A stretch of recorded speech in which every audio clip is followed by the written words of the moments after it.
সুস্থ হচ্ছে না যে রোগীকে তখন পানি দিয়ে একটা চিকিৎসা দেওয়ার চেষ্টা করবেন। যে রোগীর জাদু বান কুফুরি মানে কোনো রোগে ধরা পড়ে না, ডাক্তারি রোগে ধরা পড়ে না, তার কিন্তু সে অসুস্থ।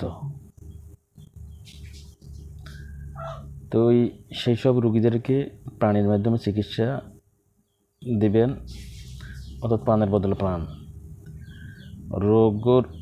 রোগীর সমস্যা অনুযায়ী যে কোনো প্রাণীর লাগবে, মানে রোগীর পরিস্থিতি অনুযায়ী যে কোনো প্রাণী লাগবে। হয়তো মনে করেন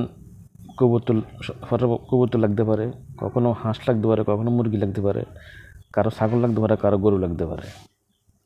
তো এটা তার রোগ অনুযায়ী, রোগীর পরিস্থিতি অনুযায়ী, আর্থিক পরিস্থিতি অনুযায়ী ইত্যাদি যে কোনো একটি নিতে হবে। তো আল্লাহর সাহায্য চেয়ে নিতে হবে, সর্বপ্রথম আল্লাহর কাছে সাহায্য চাইতে হবে। তারপরে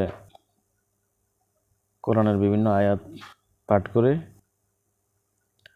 কোরআনের বিভিন্ন আয়াত পাঠ করতে হবে, ওই পানিটির উপরে পাঠ করে ফু দিতে হবে এবং আল্লাহর কাছে বলতে, আল্লাহ এই ব্যক্তির, এই রোগীর শরীরের যে সমস্ত রোগ এই পানির ভিতরে চলে আসুক আপনার এই পাক কালামের উসিলায়। এই কালামের মুওয়াক্কিলগণ আপনার আল্লাহর হুকুমে ওই রোগীর রোগগুলা এই প্রাণীর ভিতরে প্রবেশ করাইয়ে দেন, এ আল্লাহ আপনার সাহায্য করেন। এভাবে আরও আকতি করে মিনিট করে বলতে হবে। তো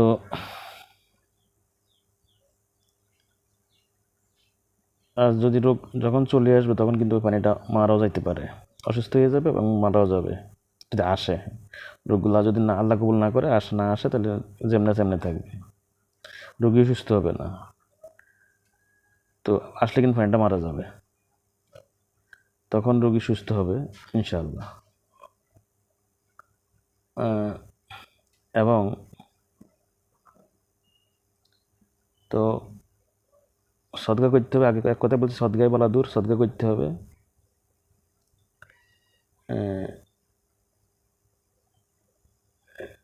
তারপরে করবেন, সদকা করবেন, মানত করবেন আর কি, যে কোনো একটা আপনার সুস্থতার নিয়তে ইনশাল্লাহ পানি দিয়ে চিকিৎসা করলে আশা করি সুস্থ হয়ে যাবে। তবে কিছু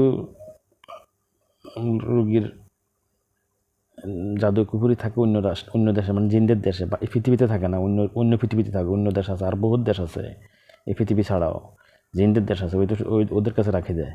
তো ওদের কাছে যদি জমা রাখে তাহলে তো আপনি খুঁজে পাবেন না, এই মক্কেলরা এই দেশে এই পৃথিবীতে খুঁজে পাবে না, জিনরা খুঁজে পাবে না। এই জন্যে কুনের মক্কেলদেরকে সাহায্য নিতে হবে। ইয়াহুয়া ইয়া মানহুয়া ইমানুল্লাহ সাল্লাহু ইল্লাহু, এই মক্কেল সাহায্য নিতে হবে। মানে হাজিরা দেখতে হবে আগে কী আছে, কোথায় আছে, তার ক্ষতির জিনিসটা কোন দেশে আছে লুকাইয়া, কোন জায়গায় লুকিয়ে রাখছে, এই খবর নিতে হবে। আর না আল্লাহর পক্ষ থেকে একজন যে কোনো অলিকে আনতে হবে, যার কাশফ খোলা, যিনি আল্লাহর সাথে যোগাযোগ করতে পারে। এরকম একজন লোককে অলিকে, জিনদের থেকে অলি আছে, মানুষ থেকে অলি আছে। তো ওই অলির আত্মা রুহকে ডেকে আনি জিজ্ঞেস করতে হবে যে এই রোগীর সমস্যাটা কোন জায়গায় আছে এবং কোথায় লুকাই আছে তার ক্ষতিটা। জানার পরেও এরপর উনি বলে দিয়ে চলে যাবে, এরপর আপনার যারা দিয়ে পারেন তারা দিয়ে এটা নষ্ট করতে হবে। এই দ্বিতীয় পদ্ধতি গেছে এটা। প্রথম পদ্ধতি পানি দিয়া, তৃতীয় পদ্ধতি হলো যে কোনোভাবে হোক আপনার কৌশল দিয়া আপনার জানতে হবে, কারণ এগুলা কাশফ খোলা আল্লাহর ওলি তারাই জানতে পারবো ওই অদৃশ্য জিনিস বিষয়গুলা। এই জন্যে নেকাত্তা ডাকতে হবে। যদি আসে আপনার ডাকে, আপনার যদি নেককার হন তাহলে আসবে, ফরজগার হন তাহলে আসবে, আসলে আপনি তথ্য দিয়ে যাবে। তো ওভাবে চিকিৎসা দিবেন ইনশাল্লাহ। আমার তৌফিক ইল্লা বিল্লাহ, মালা নিল্লা।